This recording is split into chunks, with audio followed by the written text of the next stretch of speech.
Hello and welcome back. We are going to be covering CELPIP listening section, part 5. All right, so we're on part 5. This one is a little bit more interesting and different than the others. I'd say it's the most unique because we're going to watch a video. All right, so they do have a video incorporated into the listening section for each of these, always on part 5. All right, so we'll be able to watch this video and then we'll have 8 questions about it afterwards. All right. Other than that, it runs the same structure as the second half. Remember that listening sections 1, 2, and 3 operate one way, which is you hear each question, and then you hear it one time, and then you answer that question. So question 1, you'll hear it, then you answer. Question 2, hear it, answer. Okay, but here we have parts 4, 5, and 6. Okay, so this is part of that second section. And for that section, you will hear you'll hear or watch, in this case, the video.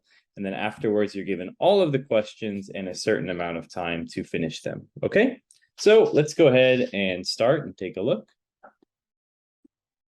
So, as I mentioned before, we're going to be watching a 2-minute video, and then we'll have 8 questions after that.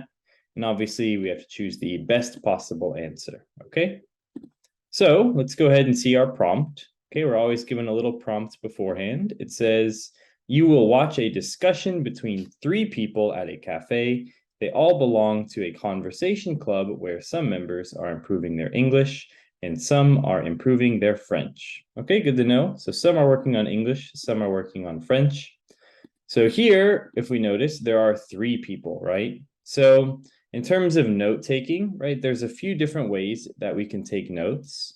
That I've addressed before, right? You can separate it between person A and person B. You can do it chronologically. You can do a lot of different ways of taking notes, whichever one is more comfortable for you.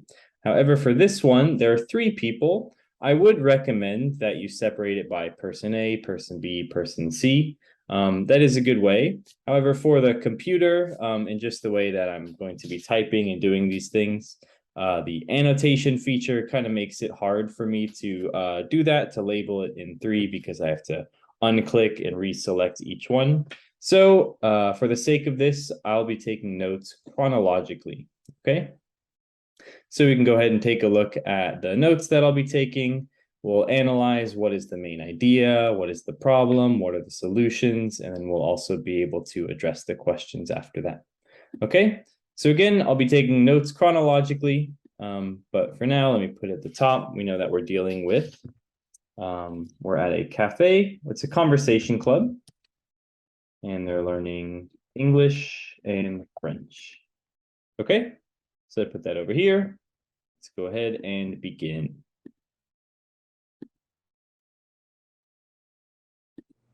Well, that was a good session, eh? All 24 members present, 8 conversation groups of 3, a full house. How'd it go for you, Diane? Our group spoke French for more than half the time. 40 minutes of French and 20 minutes of English. But hey, I'm not complaining. I need all the French I can get. Hey, your French is just as good as mine. Keep practicing. A few more weeks and you'll sound like Nicholas here. And remember, it's even harder for the allophones here. I mean, they're learning a 3rd language. Allophone? They're people whose first language isn't English or French. Like Marta, she's an allophone. She grew up speaking Ukrainian, then she learned English, and now she's trying to pick up French. Marta was in my group. She's amazing. Her French is way better than mine. She said her friend wants to join. Well, that makes 6 new members who want to join, and they're all allophones. Problem is, we can't ask people to start bringing their own chairs. Maybe we need to look at a bigger restaurant. I think we should just limit the membership to 24. Can't we start a wait list? There's enough turnover. Colleen and Liam are going back to Germany next week. The thing is, if you put prospective members on a wait list, they might just join a different club. I know from working at the community center, wait lists are unreliable. You can have 6 people on a wait list, but when you call them, none of them are interested anymore. So, when people ask to join, we should let them in right away. How about meeting at a separate location on different nights? Well, if all the new members are allophones, maybe we should change the format. Right now, each conversation group has 1 native English speaker, 1 native French speaker, and 1 allophone. But maybe in the new location, it should just be for allophones. No, we need to mix them in with native speakers, like we're doing now.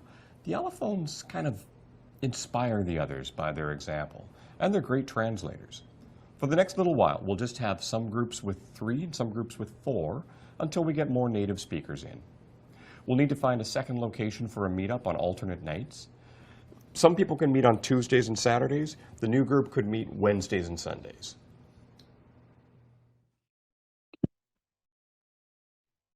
All right.